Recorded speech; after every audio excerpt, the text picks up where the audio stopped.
చెన్నై సాంబార్లో విషం కలిపి భర్తను చంపేసిన భార్య. ఏవే టీసురా 5 ఏళ్లలో 5 రాష్ట్రాల్లో 785 మందిని కడతీర్చిన భార్యలు. అబ్బా స్కూల్ టైం అయిపోతుంది కానీ పిల్లల్ని లేపేసేయి.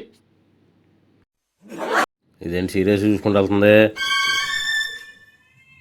785 మంది ఎలా చంపేశారు బాబా.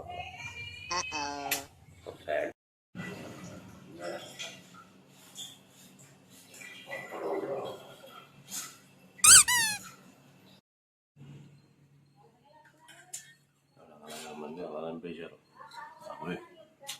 అది దారుణం. ఈ ఉప్మాలు ఉప్పు లేదు, రుచి లేదు, పసి లేదు, బొక్కలా చేసావు. ఏంటి టిఫిన్ చేయడం, వంట చేస్తున్నావా పేట చేస్తున్నావా నువ్వు? రుచి లేదు చూస్తా వాళ్ళు చేస్తా ఏమనుకుంటున్నావు. 785 మందిని ఎలా చంపేశారా ఇల్లు.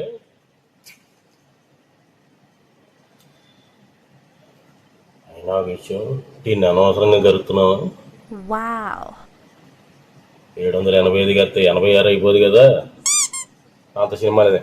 క్యారేజ్ అయిందా లేదా ఎంతసేపు ఇంకా అయిందా లేదా? వస్తావా నా చేతుల్లో వస్తావా నువ్వు? క్యారేజ్ చేయడానికి ఎంతసేపు? టైం అయిపోతుంది అక్కడ తొందరరా. ఇంకా అరిచింది చాలు, నువ్వు పోయే టైం అయింది, బయలుదేరు.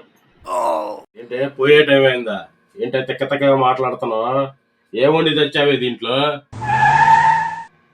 నీకు ఇష్టమని చెన్నై స్టైల్ సాంబార్ చేశాను, వెళ్ళి తిను. సాంబార్ ఉండేవా? చెన్నై స్టైల్లో నా నెంబర్ వచ్చేసిందా ఏంటి? నువ్వు వద్దు, నీ సాంబారు వద్దు తల్లు.